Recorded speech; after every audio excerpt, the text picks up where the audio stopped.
On this Sunday night, the search for two missing boys in two provinces and the volunteers who won't give up. In southern Ontario, they're seeking comfort and closure this Easter for the family of a 3-year-old swept from his mother's arms. How the family is saying thank you. Also tonight, Saks has been hacked and cybercriminals are selling credit card information online. And 50 years after the killing of Martin Luther King Jr., Jesse Jackson, on why a single bullet couldn't stop a movement. The National starts now.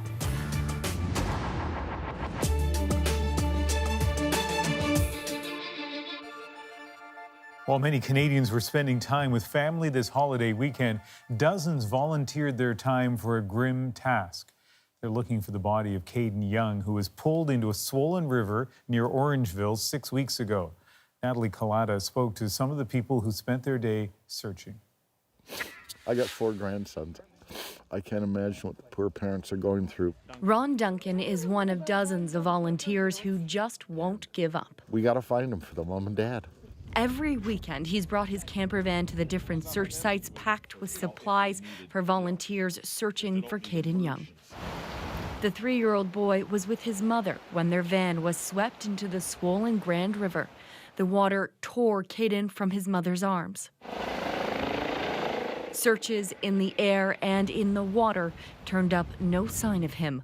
Volunteers now continue to look. We'll go down there and then around the bend.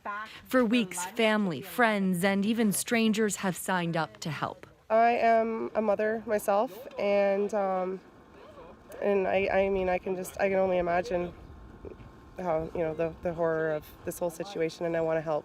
Most people don't even know each other, just come together to achieve the same goal, to bring Caden home. People are coming from all over the place.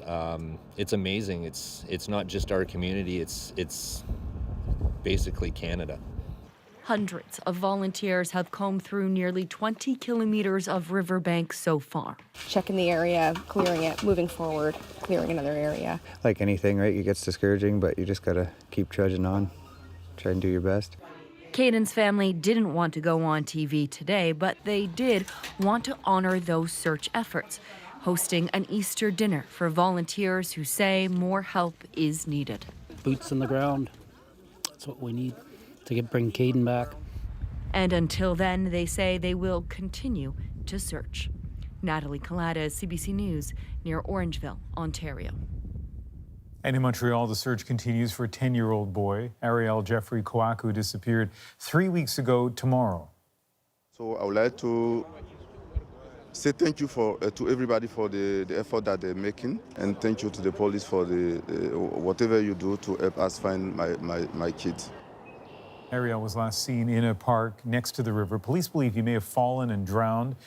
The family, though, believe he may have been abducted. The riverbanks were combed again today. On Friday, police brought in an RCMP dog, which can detect bodies in water, as well as a robot from the Canada Border Services Agency, equipped with a camera. And Rosemary, over the past 3 weeks, hundreds have volunteered to retrace Ariel's steps and canvass the neighborhood. Okay, let's move now to the U.S. and how the president spent the holiday, Ian. With a couple of quick and rather harsh tweets today, Donald Trump threatened NAFTA negotiations, and he also changed his position again on the program that protects children of undocumented immigrants. As Paul Hunter tells us, Trump squeezed all that in before church with his own family. By the time Donald Trump headed into an Easter Sunday church service, it had already been a busy morning. He'd been tweeting that Mexico is doing little, if not nothing, at stopping people from flowing through that country and then into the U.S. Caravans of them, he wrote, as they laugh at our dumb immigration laws. Indeed, roughly 1,000 migrants, most of them Honduran, are now moving together through Mexico, fleeing strife, hoping for asylum in the U.S. It's an annual event sponsored by a migrant support group.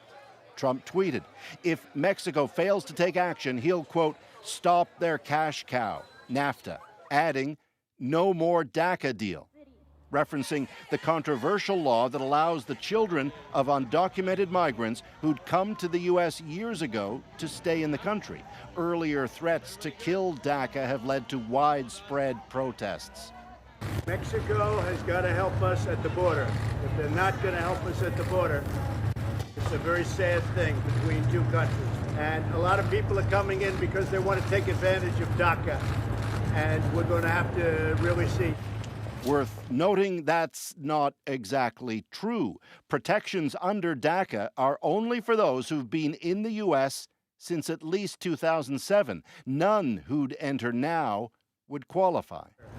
They flow right through Mexico. They send them into the United States. Can't happen that way anymore. Thank you. Trump has threatened DACA before, but he's also suggested he'd be open to compromise on it. And it's unclear if Trump's now truly targeting NAFTA as well. Talks on rewriting the trade deal between Canada, Mexico, and the U.S. have been underway for months.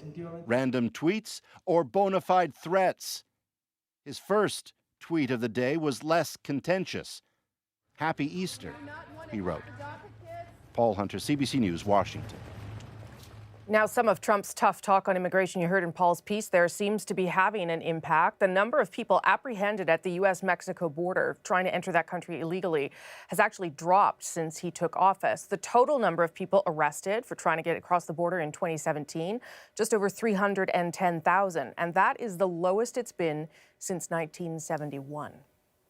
A Canadian company is at the center of a major data breach. The Hudson's Bay Company's high-end brands Saks Fifth Avenue and Lord & Taylor were hacked, with card numbers from potentially millions of customers stolen. In the words of a cybersecurity firm, this is one of the most damaging attacks ever to hit a retailer. The hackers claim they've stolen the data from 5 million credit and debit cards, and they've put up just a tiny percentage of those for sale on the black market. A stash they call Big Bada Boom 2. Cybersecurity experts say dribbling out a massive haul like this is common practice. Making sure that the product that they have stays valuable. If they dump the whole lot of credit cards in one go, essentially credit card companies know which credit cards have been targeted and therefore can go through, cancel those cards. It's a bit of a race against the clock with these guys because, of course, the longer it takes to sell, the less it'll be worth. These guys are known as Joker Stash. According to one cybersecurity firm's analysis, they or someone linked to them gained access to Saks Fifth Avenue and Lord & Taylor's networks months ago, allowing them to lurk on the store's point-of-sale network. Every time a customer made a purchase, their card data was taken without anybody knowing. Many of the cards came from store locations throughout the United States, and according to the cybersecurity firm, also a few locations in Canada. The parent company, Canada's Hudson's Bay, wouldn't confirm whether Canadian stores were affected. In a statement, HBC said it's aware of a data security issue. They also said the customers won't be liable for fraudulent charges. They're asking customers to review statements to flag suspicious transactions, and that as the investigation continues, the company will offer identity protection services to those affected. That's a fairly standard response to a very common problem. A 2013 hack of Target's point-of-sale systems resulted in the theft of 40 million customer accounts. The worry from the experts in cybersecurity is that lessons are not being learned. I think the biggest challenge for IT system administrators is that IT is seen as a cost center. So essentially, you try to keep costs low by, in some cases, understaffing these areas. If they view a breach like this as a very seldom event that costs them just $10 million or even $100 million, then they're just going to say, hey, you know what, we'll roll the dice and take our chance if we have to pay that little tax every now and then. More of the card numbers from this hack will likely end up on the dark net, and that may leave customers potentially vulnerable for months to come. And so we reached out to Ontario's former Privacy Commissioner, Anne Kavoukian, who had a couple of tips for all of us. Regularly check your statements to look out for signs that your cards may have been compromised. And if you do find something, report it to the police. File a report. Even if nothing comes of that, there's now a record which can help substantiate your story in cases of identity theft. And another story about technology and your money. More and more people are using those mobile banking apps. They let you deposit a check just by snapping a picture of it. But the apps can also cause problems by allowing that same check to be deposited again. As Go Public's Rosa Marcatelli explains, it can leave people on the hook even if they don't use the apps. Yeah, we gotta do one more. How many were we doing? These two have a lot going on. It's a dark lager. So when some of their employees cashed the same paychecks twice, it took a while for them to notice. When we were building the pub and the restaurant and the brewery, we were wearing a lot of hats and not having a full-time bookkeeper. We had to keep an eye on our accounts at the same time as doing everything else. The one thing that I didn't expect that could happen was having checks that would be cashed twice. It's crazy. It happened 17 times, leaving them with thousands of dollars in extra payments. Their credit union didn't notice. Our worst one we have was actually a stale dated check that is over 8 months old that was cleared the second time. So there's a check that was deposited at 1 month, and 8.5 months later it was deposited again. Until recently, all checks being deposited had to be handed over to the financial institution. But mobile banking apps changed that. They allow customers to deposit checks by taking a photo with their smartphones. And as that soars in popularity, so do the risks. Most double deposits are accidental, according to this bank security expert. We're kind of using 19th century technology colliding with our smartphones, and it's just complicated. The problem is not the apps, he says. It's the mix of the new technology and old paper checks. By doing one electronic and one paper, that can throw their systems off and make it much more difficult for them to detect, or by doing it at multiple financial institutions. So you do need to make sure you're holding your bank accountable and be very careful. Banks give customers between 30 and 60 days to flag problems with their accounts. So if you're not checking your accounts often, you could be on the hook for the money. When the Martins notified their credit union, they say they were initially told it was their fault for failing to notice the problem sooner. They were eventually reimbursed. Rosa Marcatelli, CBC News, Calgary. And if you have a story you'd like to see go public, get in touch with Rosa and her team at gopublic@cbc.ca.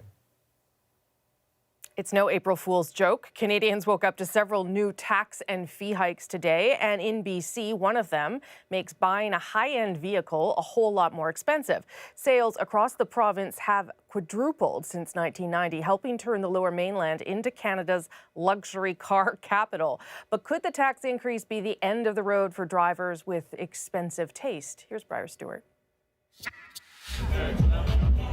At the Vancouver Auto Show, the largest crowds gather around the most expensive cars. Many admire them, very few can afford them. So this is a Nissan R35 GTR. JJ Dubeck is among that small group. It was my 40-year-old midlife crisis car. He owns 8 luxury vehicles and is in the market for one more, a McLaren, which could easily cost a few $100,000. And that already steep price tag is about to get steeper because today taxes are going up on the most expensive cars in BC. For vehicles between $125,000 and $149,000, it's going up from 10 to 15%. For those over $150,000, the provincial tax is doubling to 20%. It's a big, substantial amount of money. Mark Edmonds sells Ferraris and Maseratis. He believes the tax will deter buyers. Obviously, people who can afford our level of cars have the means to do so, but they didn't get to have those means by being frivolous and silly. So it might make them think perhaps they'll do something else. Like buy and register a car somewhere else, since those who are in the market for a Ferrari often have more than one home. Car dealers believe it will impact the local luxury market, which is in part fueled by offshore money. It's not uncommon to see high-end cars like this Rolls-Royce on the streets of Vancouver. Luxury cars are big business in BC. More than 38,000 of them were sold last year. But most of those sales will not be affected by this tax, as the government has applied it to only the highest priced vehicles. The NDP is thinking of the many and not the few, which is going to irritate the few, but they're not going to get much sympathy from the many. This car feels like a new car to me. And even some of the few aren't that outraged. It may make me think twice about getting certain types of cars, but to be honest with you, it's just another number to add into the calculation now. The math will only change if you're in a market most are left dreaming about. Briar Stewart, CBC News, Vancouver. Now, if you can afford one of those luxury cars, you could probably afford to fill its tank. But that, too, just got a little bit more expensive for many across the country. Let's start in BC. It's thanks to the first hike in the province's carbon tax in 7 years. That now pushes the average price at the pumps there to just over $1.41. In Vancouver, it's even steeper at almost $1.54. Newfoundland and Labrador has the next highest price. It's hovering above $1.32. The cheapest gas this long weekend, my home province of Manitoba.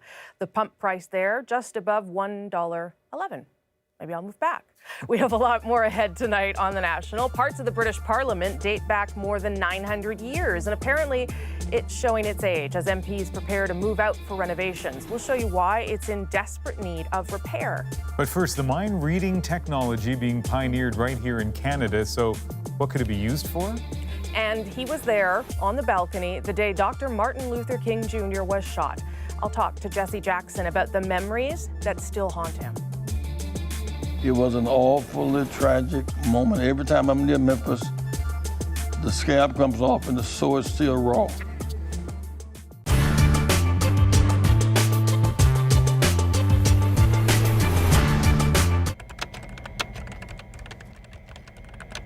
There are a number of employee groups and other companies hoping to emulate Lotus's policies in their own companies. We discussed having a meeting in January '93 in New York to network and exchange information and ideas. If anyone is interested in more information, please let me know. The objective will be to explain the goals of the gay and lesbian organization to Bell employees. The article... Well, I think the company's waiting just to gauge and see how progress is made in this area. I'd like to see diversity training in the workplace. I'd like to see spousal benefits for same-sex couples, of course. Knowing that you're in a company that respects you and acknowledges you, it makes a huge difference. You don't feel like your family is considered less valuable than everyone else's family. Spousal rights is a social right. It's a right to design programs to support the fundamental building block of our nation, which is a heterosexual family, and that. On a rainy evening in Toronto, a small group of employees huddles to discuss the latest inequity at work, the company benefit plan. These are professionals from major corporations like Bell Canada and IBM. What distinguishes them from a majority of their colleagues is simply that they are gays and lesbians, and their declared spouses aren't covered by their company benefit packages. The battle cry is equal treatment at work, regardless of sexual preference. Bell is not the enemy. The enemy is ignorance. And Carl Miller is one of the founders of the gay and lesbian organization at Bell Canada. In the past year, he and his colleagues have repeatedly asked Bell to extend the company dental, eye care, and medical benefits to cover same-sex partners. Companies have been generally slow to see the advantage of extending same-sex spousal benefits. They fear that satisfying the demands of a few might attract more gays and lesbians. They fear the possibility of AIDS might drain the benefits package, and they worry about public reaction to their recognition of homosexual families. But they can't escape the issue because today's companies have become testing grounds for society's moral and ethical dilemmas. Some make history dealing with these dilemmas. Others follow. It's an historic day for this province. And history in this case is being made on many fronts. In the public sector, Ontario Crown Attorney Michael Leshner set a precedent this fall when the Ontario Human Rights Tribunal ruled his male spouse was entitled to coverage under Leshner's government benefits plan. Ontario didn't challenge the ruling, so provincial public sector employees can include same-sex spouses under their medical plans. BC and Yukon have similar policies.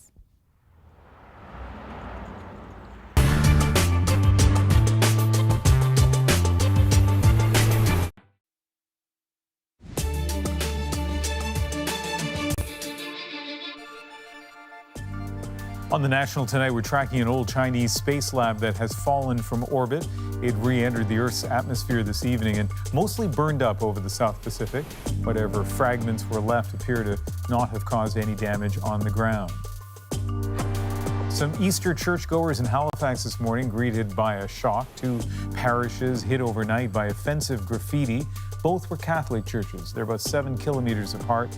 Police are reviewing security video. Okay, so this next story, it's going to sound like something out of a sci-fi movie. Researchers have come up with a machine that can read your mind and capture pictures from inside your brain. And it was developed in Toronto. Cool technology, yes, but it is also potential to help people with difficulties communicating. And as Christine Barak explains, it could even help fight crime.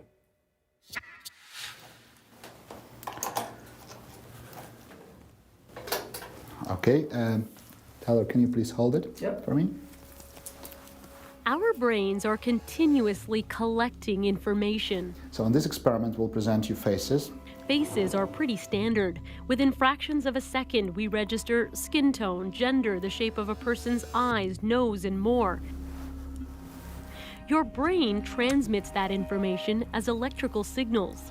Now we have to make sure that we plug everything in.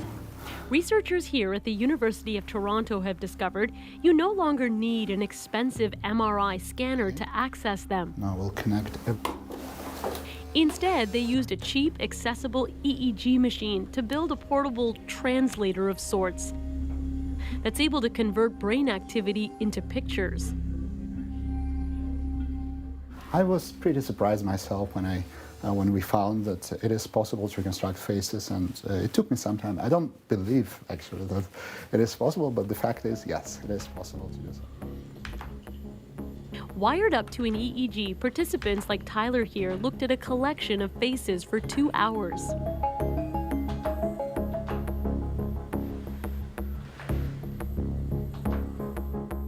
So this is a look at his brain activity. In this are bits of information about the faces that he's seeing. Exactly. One more face. Researchers fed thousands of pictures into machine learning software. As participants did the experiment, the software began linking facial features to brain activity. And you can reconstruct a picture from this? Yes, correct. After processing the data, researchers showed participants a reconstructed photo. So just so I'm clear, so from Tyler's brain activity, you guys came up with this photo? Yes, And yes. Tyler, you recognize it? Yeah, oh yeah. On the left is the original photo participants saw. On the right is a picture created using their brain waves. And here's another one. In both cases, they're not far off from the original. Ultimately, we are involved in a form of mind reading. We're trying to understand what it is that you perceive, what it is that you remember. Professor Adrian Nestor runs the lab. He hopes this type of artificial intelligence may one day replace eyewitness accounts or look into the minds of patients with severe neurological damage. The technology isn't there yet, but Nestor insists it's coming. Oh, absolutely. I think it's a matter of when, not a matter of if. The one thing people have always had is the sanctity and the freedom of mind. This is the first time that freedom could be infringed upon. This ethics class, also at the University of Toronto, examines emerging technologies. They've been following EEG mind reading. Somebody that's falsely accused of a crime. Now, this is not now, but in time ahead. You could say, well, you know, why don't you scan my brain? Because in fact, you can have a look and see, you know, what I actually experienced. And so I imagine that even tapping into someone's memory, you can't necessarily, at least at this stage, be certain that those memories are actually real. He's right. Our thoughts aren't black and white images of what happened. They're colored by our experiences and bias. It's perception versus reality. So from a medical perspective, it might be really great, but I think it needs to be really properly regulated. I think there would be a serious problem if a company or an institution asked you for, let's say, like your mind reading information. I don't know if you know. They argue consent would be a pivotal issue in mind reading. Whether it's law enforcement or a job interview, would you be allowed to say no? To simply embrace all new technology without any sort of ethical parameters, I think is really foolish. I don't think, I'm not anti-science. I would argue none of these students are anti-science. Are you? Researchers insist ethics shouldn't derail discovery, but evolve with it. And there's much more to come. We want to be able to reconstruct images based on what people think and not just what people see. Now they're trying to extract text words from our brain. Would sound far-fetched, but it appears we're already staring the future in the face. Christine Burak, CBC News, Toronto. That's a bit weird. Lots more ahead tonight on The National. This week marks 50 years since the assassination of Dr. Martin Luther King Jr. Up next, you'll hear from a man who was with King that day. I'll speak to Jesse Jackson about being on that balcony and fighting to carry on his mentor's legacy. And we'll take you to Georgetown University, an institution struggling to make amends for past ties to slavery. You'll meet the school's oldest freshman whose ancestors were once sold by the school. What do you think it would mean to your ancestors that you're here? They are here, sort of with me. I get little whispers in my ears and feel hugs and pats on my back.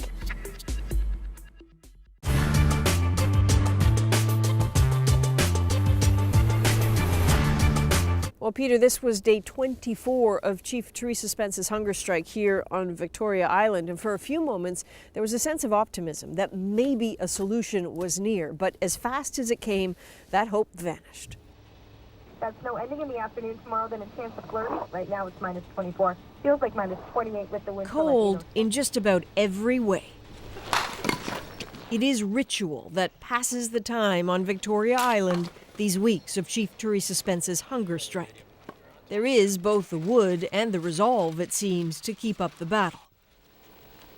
The morning walk with a friend, the chief turning her back on Parliament just across the river. She's sure it turned its back on her long ago.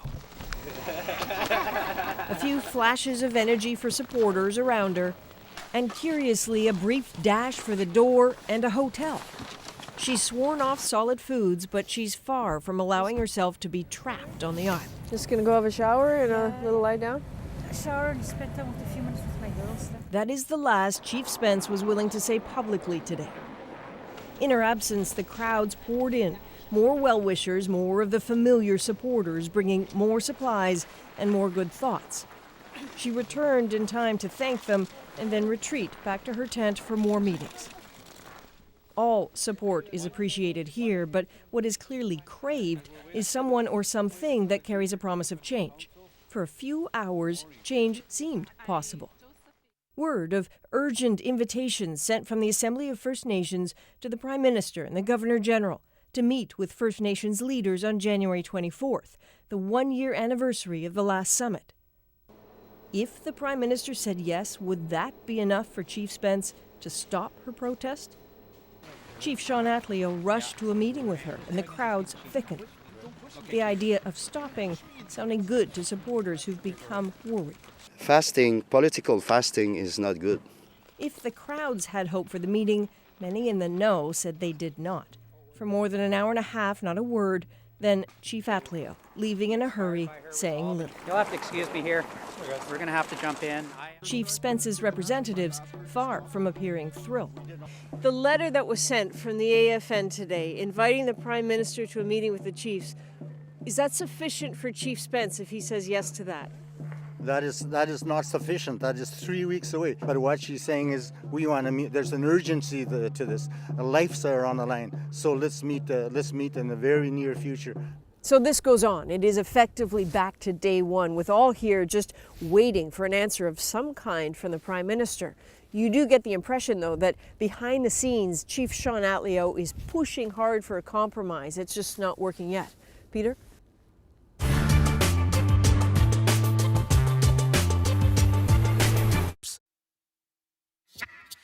Mine eyes have seen the glory of the coming of the Lord. Dr. Martin Luther King Jr., the night before he was assassinated. It was a tragedy that shook America to its core, but it couldn't stop a movement. Wednesday marks the 50th anniversary of King's death. And in Memphis, preparations are underway at the National Civil Rights Museum, built inside the Lorraine Motel where he was shot. One of the people with King that day was a 26-year-old rising figure in the movement. His name, Jesse Jackson. We'll talk to him about that shocking moment in a moment and the struggle to carry on King's dream of racial and economic equality. But first, some background. When it comes to the U.S. civil rights movement, not many can match the resume of Jesse Jackson, a commitment to the struggle born of an upbringing in segregated South Carolina. Suffice it to say, I grew up under the laws of apartheid in this country. Something within me told me that I could make a difference. But from difficult beginnings, he established himself as a central figure in American politics and culture.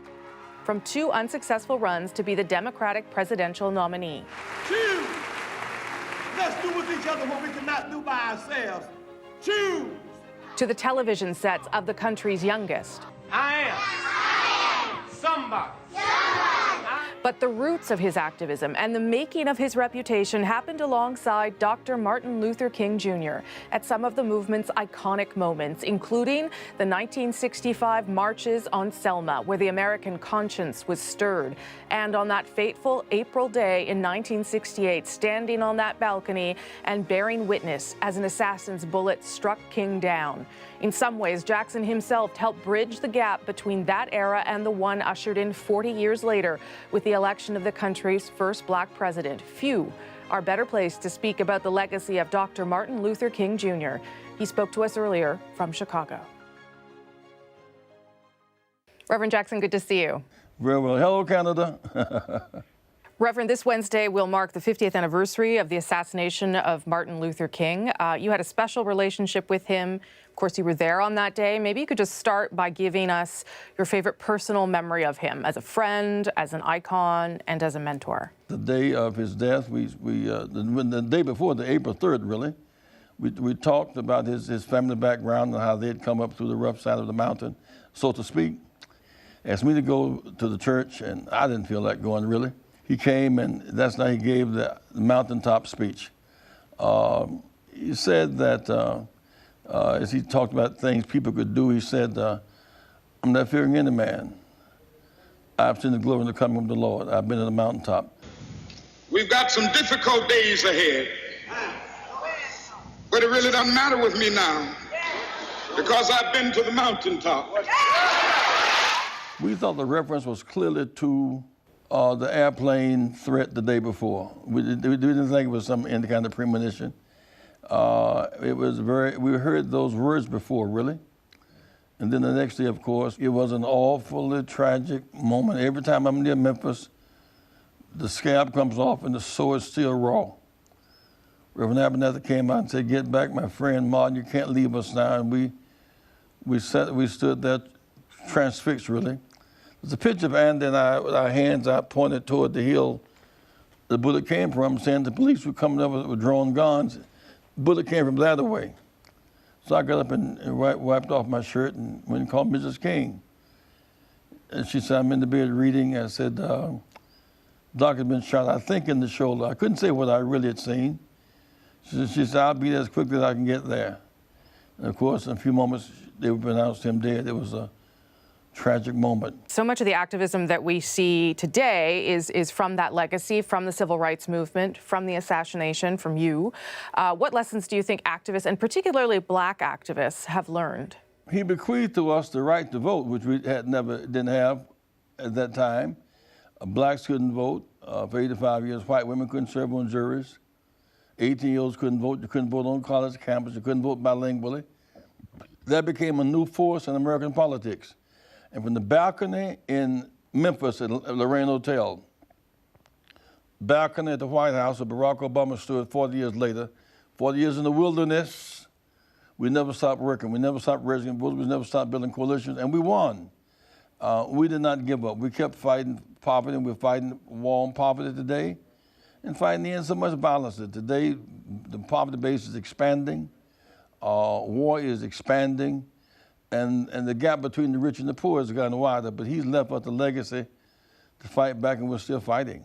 When you see, for instance, the march that we saw last weekend across the United States, but particularly, of course, in Washington, teenagers fighting the NRA, Black Lives Matter, another movement, what does that tell you about how the country is still now? It says that one bullet cannot kill a movement, that our quest for dignity and decency will not be stopped, that these young people are saying, in some sense, hands up, don't shoot, vote.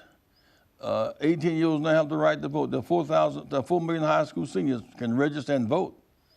There are more 17 to 21 than there are 71 to 81. It says that those in college now who want low tuition can, in fact, fight back and vote. So we're now marching to the polls, not just marching in the street, but marching to the polls. And it says we're doing it in a nonviolent way. We're choosing nonviolence over non-existence. We're choosing multiracial coalitions as opposed to some form of limited nationalism. It's not about black or white or brown nationalism. It's about globalism, about learning to live together as brothers and sisters and not die apart in foolish divisions. When you see, though, some of the rhetoric that is coming from the White House, for instance, public discourse, what we saw in Charlottesville, do you feel that your country is better off than it was, or that there is still really a huge amount of work to do? A tug of war for the soul of America, fought by hope and healing, or backed by hurt and hate. The forces of hurt and hate are not going to win this fight. We're going to keep fighting. And I look at your Prime Minister in Canada, for example, very young man who speaks glowingly of our hemisphere, or the young leader of Mexico, or South Central Latin America. We're winning this battle. If you were trying to swim today from Britain to France, it's 30 miles. The distance is not the issue, it's the undercurrent. There's a violent undercurrent in our country today, and yet somehow we see Americans saying, ban assault weapons. We're saying more background checks. We're saying let's live together as brothers and sisters. The thrust forward is not going to be turned around. We have the means to fight. We have the motivation to fight. We're going to fight forward for hope. Reverend Jackson, a pleasure to speak with you. Thank you, sir. Thank you, and God bless Canada.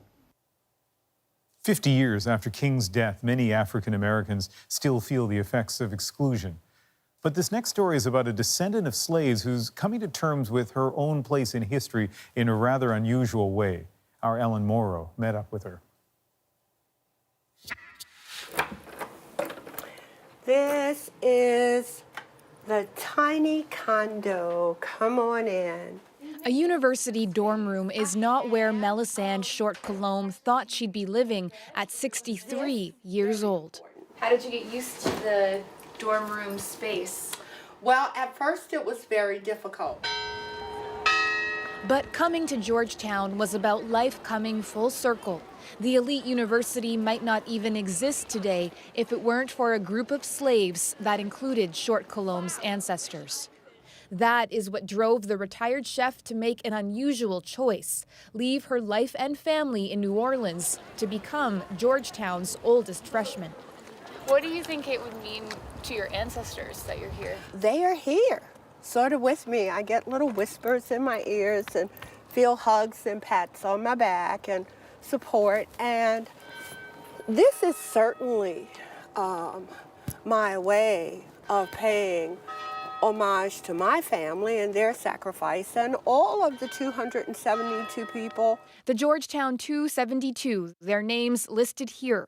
272 slaves sold to the Deep South by Jesuit priests who ran the school in 1838, a sale that kept the then struggling university afloat. It's one thing to know, well, my family was a slave, they were enslaved, people owned and sold my family. It's another thing to know who those people were and that those people were the Society of Jesus. They were priests.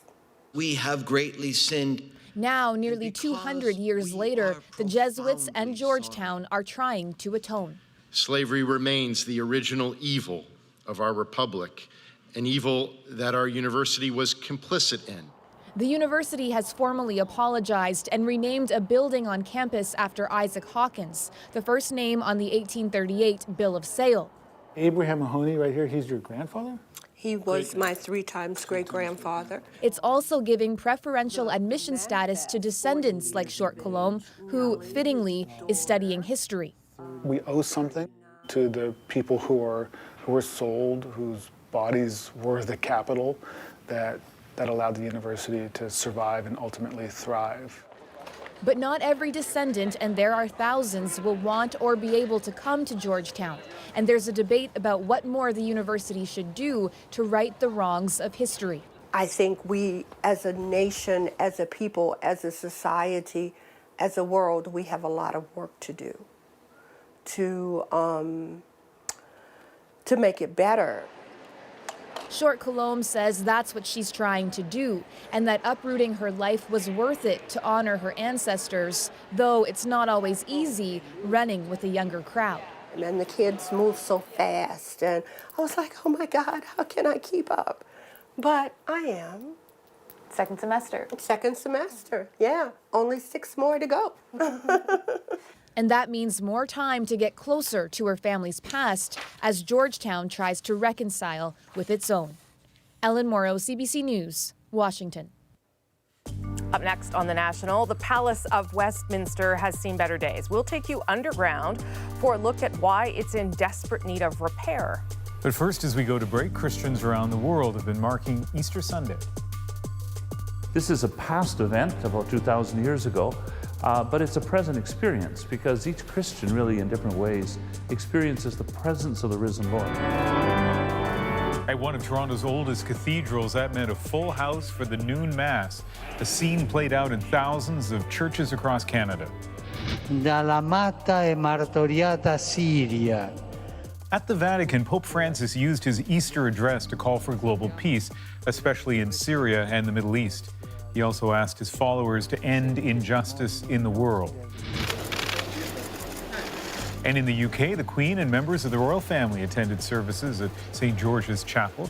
It will be the venue for Prince Harry's wedding next month to Meghan Markle.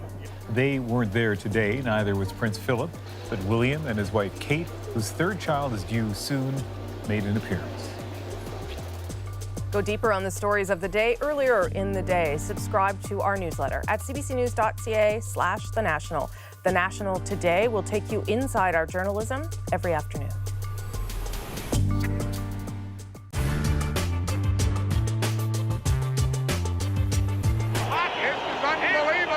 The punches were thrown in Czechoslovakia, but their impact was felt halfway around the world in Canada. What's your reaction to yesterday's international hockey fisticuffs fiasco? Today, the junior hockey Donnybrook was the talk of the open line shows from hockey coaches. But we must remember that in hockey, fighting is part of the game, and it has been for a long time. To the mothers of young players. But I am observing us losing a great deal of talent, beautiful young men, like I say, at 12 or 15, just refusing to play hockey anymore. CBC sportscaster Bruce Dobigan has seldom seen such an outpouring of emotion. I thought that all of a sudden I realized what a deep sort of strain this hits in Canadian people, that hockey touches people like nothing else. I think it's the one thing that we really associate with our national pride. The hockey fight of the month. Joe Cirillo of the Devils in the light, Bobby Basson of the Islanders in the dark. Violence is nothing new to pro hockey. The American networks even assemble special packages of the NHL's lowlights. Junior hockey is supposed to be different, and generally it has been. In 1982 and in 1985, Canadian juniors won the World Championship. They had little trouble with the strict international rules against fighting. In fact, the Canadians even won the Fair Play Medal a couple of years ago. As for yesterday, Al Eagleson, Canada's top diplomat on international hockey, thinks the Canadian players had no choice. It's a sad answer to a problem created by a lack of self-discipline, which is totally understandable. I think if my son had been there, he would have jumped the boards to help his friends. If there's one word that keeps coming up, it's discipline. You have to teach discipline to kids, whether they're 14 or whether they're 24, playing internationally. They have to be disciplined. They have to understand that these are the rules of the games over here. You're not playing by your own rules anymore. As the lights went out in Czechoslovakia yesterday, a new debate about Canada's game was just beginning. They turned the lights off in the arena, but that isn't going to solve anything. We spoke to two of the Canadian players just after their arrival at Toronto Airport, goalie Sean Simpson and defenseman Kerry Huffman. Sean, where were you in all the kerfuffle? I was on the bench at the time. Jim Waite started the game, and I don't know, I was just watching the game and it all came, and I just came off the bench. What do you mean, I just came off the bench? I mean, what goes on in a guy's head? What do you see? What boils out, and why do you move? Because you were programmed to not move out there, right? I don't know, just we're on the bench and we see 5-on-5 guys fighting on the ice, and we see the other team leave their bench, and it's just a natural reaction that we go out and help the guys in our team and stick up for the guys in our team, and I don't know, you don't even really think twice of it, it's just something you do. How many were you each taking on, Kerry? I mean, where were you? Did you get hurt? No, I didn't really get hurt. There was one time when I had a hold of two of them, and then but then your players came on and helped you out. So that was good. There's always somebody there to help you out.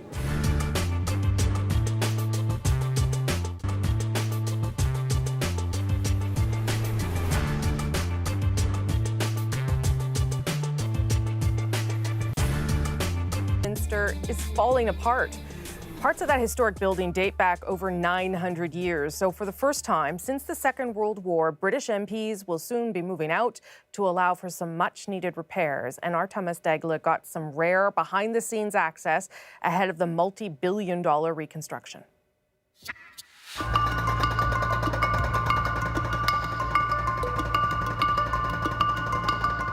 Above us is the House of Lords area of the building. Below one of the most famous buildings in the world, few people get to see this part, and perhaps for good reason. What we've got here is a chaotic mix of pipes and wires, lots of different systems, gas, high-pressure steam, water, high-voltage electricity that really shouldn't be mixed like this in the same location. So there is a growing risk of catastrophic failure. Tom Healy's in charge of getting this place back to its former glory, redo that tangled cabling, fill in the cracks in the walls, and stop the Palace of Westminster from slowly crumbling. Well, that's kind of already started. Watch the water on the floor here, there's a leak of some kind. The underground hallways go on, and the further we go, the more trouble we find. So there's quite a lot of corrosion there. And so as that builds up, what's the risk with that? The pipe will fail, so eventually it'll start to leak.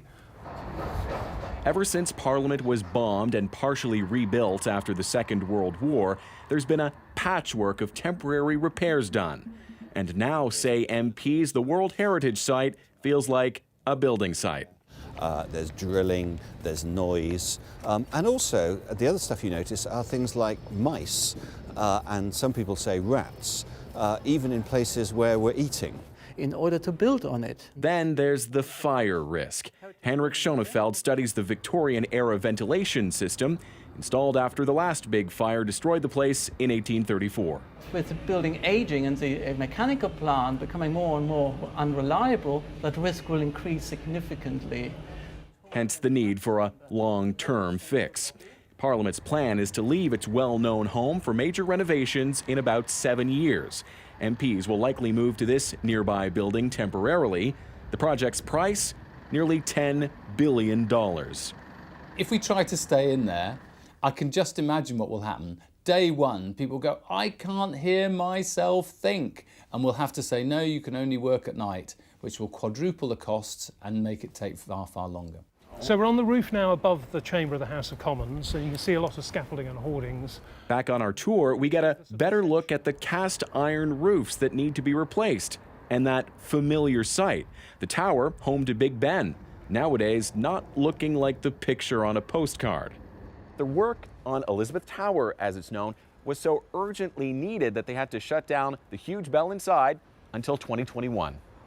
There's work to be done all around, and Tom Healy draws inspiration from an ocean away.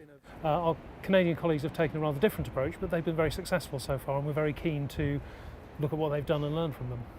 The difference is this. On Parliament Hill in Ottawa, rehabilitating the centre, east and west blocks comes in 3 phases over several years. Here at Westminster, it's one big building and one massive undertaking. This is a maple leaf made from copper from the roof of the east block of the Canadian Parliament building in Ottawa. It's a reminder that it is possible to get these big parliamentary construction projects off the ground. For a building the site of countless tales, history will soon be made again. Thomas Dagla, CBC News, London. Lots of mention of Canada's parliament there going through renos of its own. Construction is already well underway. In fact, MPs will be moving out of the historic centre block in just a few months. This is where MPs will soon debate the nation's business inside the West Block. What was an open-air courtyard is now covered by a glass roof to become the temporary home for the House of Commons starting this September. That's when Centre Block will undergo its own major facelift, set to last at least a decade. It's all part of a $3 billion renewal of Parliament Hill. Restoring and modernizing these beautiful heritage buildings, our cultural heritage. It's the biggest construction the Hill has seen in over a century, since the fire that destroyed the original Centre Block in 1916. We'll be back in just a moment with tonight's Moment. But as we go to break, remember you can get the real story from our journalists all day long. Find powerful images on Instagram, exclusive video on Facebook, And you can tweet us anytime at CBC The National.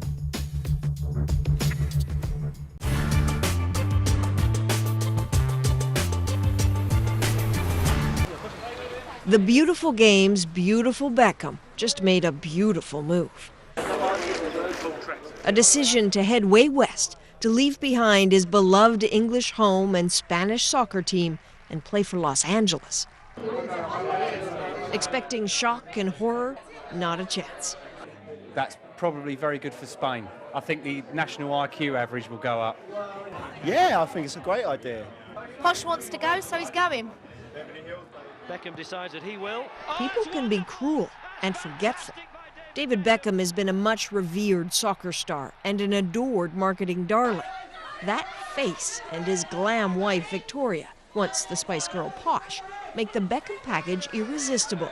And yes, those are the wax images of the Beckhams as Mary and Joseph in a nativity scene. But soccer life hasn't been quite as smooth recently.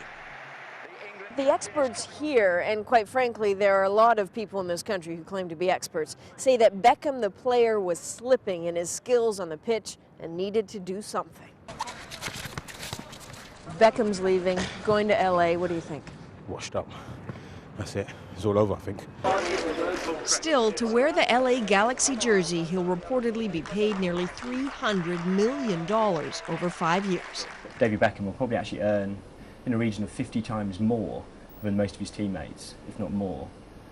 So that kind of gives you a sense of the scale of this deal. That'll make for some happy times in the locker room. Absolutely, yeah. It's been interesting, probably trying to kick him, I imagine, in training after the first few days. The money, the man himself says, has nothing to do with it. I don't want to go out to America at 34 years old and people be turning around saying, well, he's only going there to get the money. You know, it's not what I'm going out there to do. I'm going out there to hopefully build, you know, a club and a team that has got a lot of potential. He will, soccer fans hope, bring new life to the North American game and to the new soccer league, one a Toronto team is a part of. Just maybe a little bit of the Beckham brilliance will rub off. Adrian Arsenault, CBC News, London.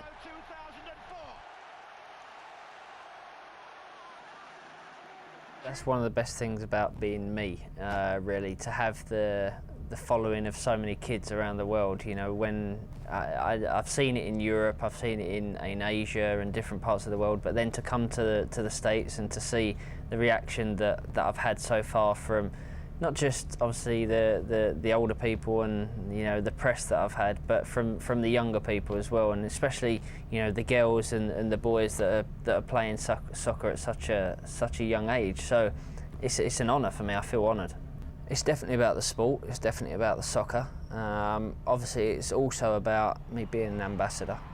It's definitely not about going into semi-retirement. There's only people that have been out there that have criticised me, mostly in Europe, for coming to a league that is not as high profile and also is not at a level that, you know, La Liga is or the Premiership is.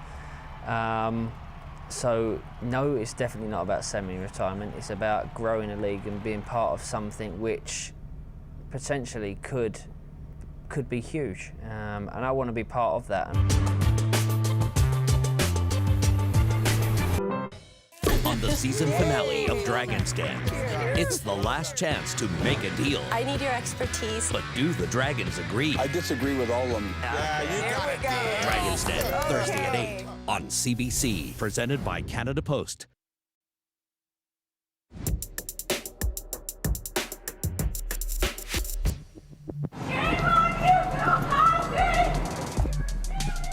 Here are some of the stories we're following this week on The National. Bill Cosby's sexual assault retrial gets underway tomorrow in Pennsylvania. The 80-year-old comedy legend is accused of drugging and assaulting a Toronto woman, Andrea Constand.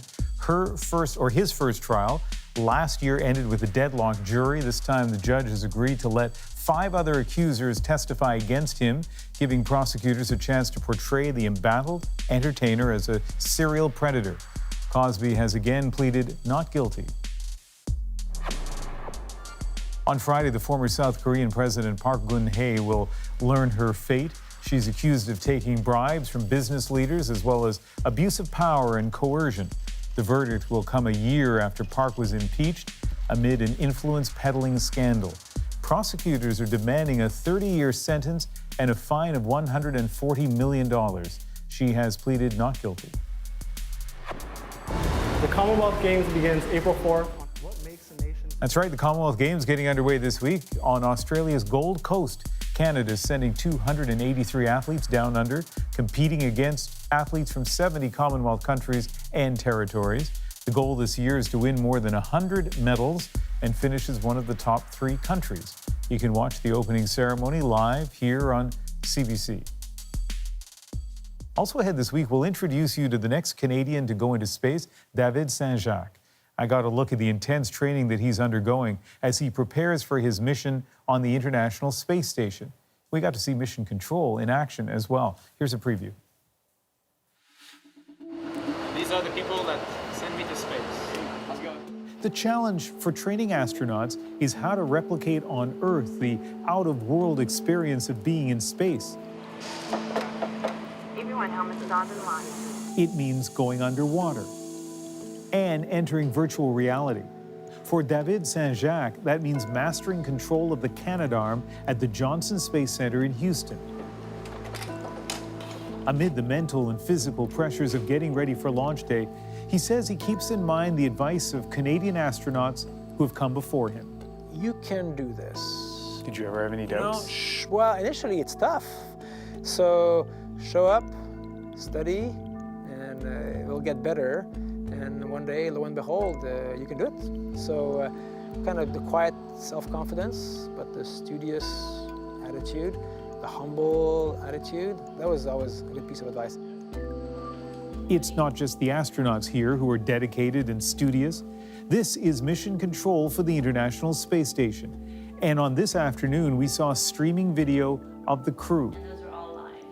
At the desks, a team of specialists, from a former astronaut who communicates with the crew to a team that will work with Saint-Jacques on the Canadarm, including a Canadian aerospace engineer and mission controller, Kristen Fattiol. When I look at Mission Control, it's such a storied place. It's a bit unreal for me to be so close to it. Everybody there's so calm, though. Those two gentlemen are just chatting with each other. What does this represent? To me, it just represents kind of the pinnacle of human spaceflight. This was the goal that I set my sights on as a young child, to work for NASA, to work in mission control. And to me, it's a representation of an international project of the largest research laboratory in the entire world, but really off this world, and just kind of a tribute to all of the work and effort that has gotten us to this point. No, I'm not going to. That's just a glimpse of what we saw. Rosie, at NASA, we'll have much more of my conversation with Saint-Jacques this week coming up on The National. It looks really cool. It really is cool. that, absolutely. Yes. And really hard to get those jobs. Not that I would be able to or want one. Anyway, North Korea's latest high-profile visitors aren't politicians. They're actually pop stars, and that is our moment of the day.